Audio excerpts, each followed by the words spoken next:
kokoma comment? Et kokoma maintenant avec l'ambition ya génération ya ba Kagame tangu na yebisa kibina na lobi bautu bazako bunda kuna génération moko e bengana ka bautu bakendaka kota ba 1925-26 kuna babimaka bakei bakoti Congo baeko se réorganiser baeko chasser batusi na pouvoir batusi bakatisi ngambo tout un état ba génération ezoleka bazako indiquer bango que non mboka na bino ezalaka côté kuna mboka na bino ezalaka côté kuna bango tout un état au Congo ils savaient que leur nationalité était ya et pas na bango ezalaka na Rwanda kuna. Pendant ce temps, nous au Congo nous n'avons pas eu opportunité à se déterminer, ya kotia vraiment nationalité na biso sur papier à koloba que bon to réorganiser ba état civil na biso tout ça. Yango yoka ke non ba Rwandais oyo sachant que génération ya Kagame ezolinga et prendre hégémonie Afrique centrale ba komi ko combattre ba Idi Amin côté Uganda ba côté Rwanda ba récupérer ba Kagame kuna ba lobby sikoyo il faut ba récupérer pouvoir na côté Afrique centrale dont l'ambition wana ya ko balkaniser pays le Congo ezalaki parce que Banyamulenge les gens qui sont là qui se considèrent eux des Congolais ne sachant pas parce que ça fait déjà des années beaucoup d'années indépendance c'est comme kakuna indépendance à Congo et yaka bango bazali kuna. Mais avant l'indépendance,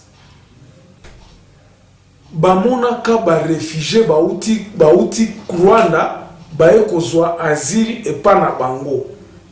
Bayebi batu oyo ba ke parce que baloba munokomoko ezaneti banande ya Uganda côté ya Uganda babetani kuna babetani banande wa Uganda bae kokote pa na biso batoto zana Butembo tokoyeba bien que oyo baza ba réfugié baza banande mais baza banande ya Uganda. Mais maintenant cette ambition là de conquérir et de prendre le terre étant dans les dirigeants du Rwandais babandi koya ko influencer ba Congolais. D'abord il y avait deux conflits. Il y a Banyarwanda autant ba incli bazui Congo bazui Rwanda ba komi kotinda ba émissaire na bango na ba Rwandais. Oh ya Congo koloba ke no bombenga na ba réfugié wana. C'est pour cela que ba génocidaire ozoka ke Kagame abande kotinda batolobi bombenga na ba génocidaire wana ba Rwandais. Ti eko koma ke no to okipe kozwa Congo balkanisation ekomi. C'est pour cela bandi koyokana influence ya ba Kagame ba tutsi wana ya Rwanda ba ikomi koya ko influencer sikoyo ba Rwandais oyo ya ba Congolais o bazaki installé na Congo ke non biso tokoki kopesa bino pouvoir, on va vous supporter pour que bo récupérer mboka oyo bozala pe batu na kati ya mboka parce que les Rwandais je vous dis que ça qui considéré des sous-hommes. Biso nento bande kokola to yeba ke ba Rwandais batekela biso ba makala, ba bande kozala bana misala, batunyo côté est, ça c'est ça les Rwandais. Les Rwandais ne pouvaient pas parler avec un Congolais jamais. Rwandais ça kozala sous-homme. Mais maintenant avec nani wana oyo hégémonie wana ba yebi que non, biso ba Rwandais biso batu touti Uganda ils ont placé Museveni ba placé ba Kagame ba komi siko ko influencer ba Rwandais ya Congo ba yebisi bango ke non biso toko supporter bino toko salisa bino pour bo kende ozala na pouvoir. C'est ainsi ba génération ya ba Nyarugabo ba génération ya ba Bizima Kara tout ça ba tuana nyoso ya AFDL ba lobby Kagame a lobby akopesa bango nani pour bakende ko chasser Mobutu qu'on va le placer. Les Rwandais a commis sikoyo na Moiselle wana koloba notre zana makasi on va conquérir le Congo, on va le faire ceci. Donc idée wana maintenant tant voyez et na ba me fait nyoso oya mabe oyo nyoso basalaka na Uganda mode opératoire na bango Congolais aeko ina Rwandais makasi et puis ne sujet oya koloba ke Rwandais azonge pa na bango. C'est là l'origine ya haine oyo Congolais akoma ko ina Rwandais tia koloba ke no tokondima kata jour moko te ki oza Congolais. C'est là l'origine. En fait, ils ont été manipulés par les Rwandais qui venaient du pays du Rwanda pour dire à ces Rwandais du Congo qui vivaient au Congo en leur disant que non, nous allons vous aider à aller conquérir le pouvoir à Kinshasa pour que vous aussi vous puissiez être dominants et que nous allons collaborer ensemble. Ils étaient avec derrière eux cette histoire là soko au sololi na ba o nyoso nde ba koyebisa bango ba koyebisa bino ke non tango afdel bazalaki na ba multinational o ezalaki prêt à venir investir au Congo pour que ba ça la développement ngona. Mais ils ont utilisé une méthode qui était la guerre, les armes. Il y a qu'on nommer parce que à ce moment-là il y a qu'on nommer ma chef coutumier ainsi prendre en étant aussi prendre conquérir le pouvoir par la force. Yangwana eboti sape hene na Congolais à Kolobate.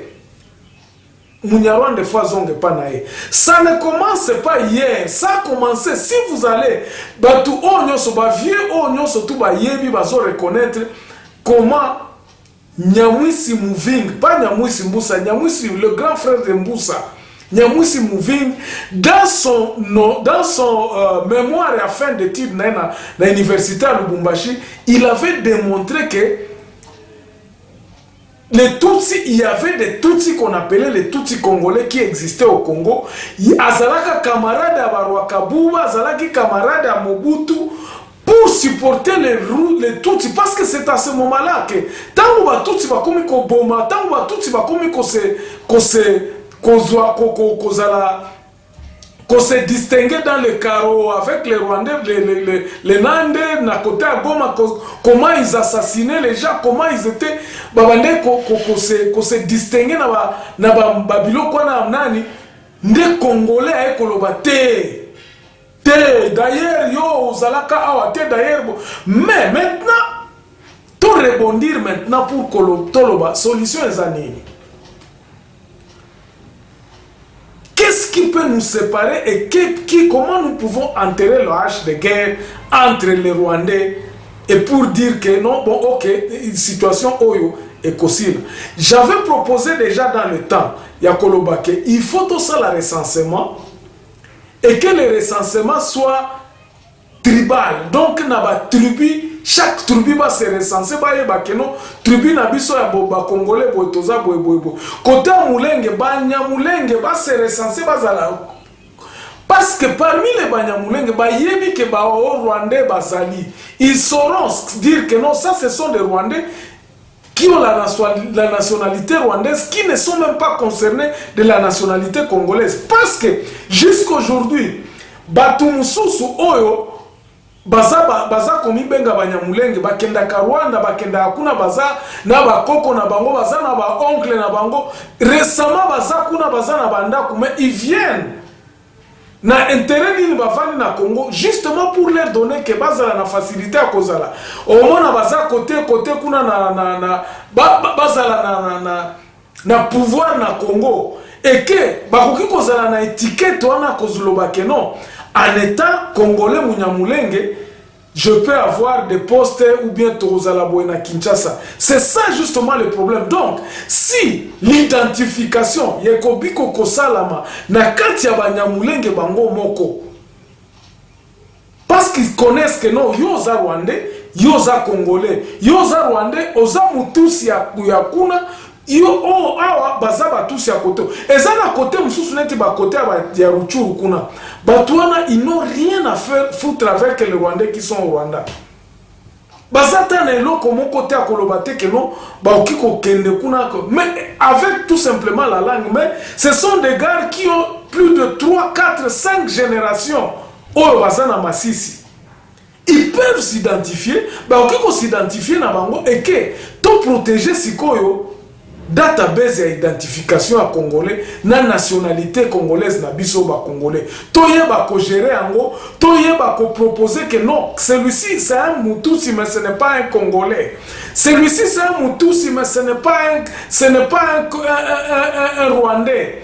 Celui-ci, quand il veut, par exemple, Azana database na biso to vérifier que Mutusi oyo, Aza Mutusi, ya Masisi, Aza Mutusi, ya Mulenge, ou bien Aza Mutusi, ya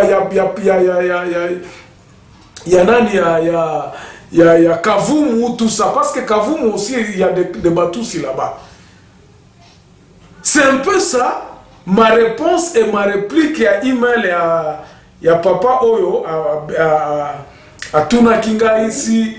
Qu'est-ce que je peux dire sur la nationalité, les Tutsi rwandais ou bien les Tutsi congolais? Ma conclusion est que c'est à nous, les Congolais, de nous déterminer, de nous dire, bon, voilà, nous allons enterrer la hache de guerre qui nous sépare avec les Rwandais, mais il faudrait que, pas les Rwandais, mais les Tutsi. Je parle bien des Tutsi. Il y a des Tutsi qui doivent être appelés Congolais selon la Constitution, selon notre Constitution. Parce que jusque-là, à la Constitution,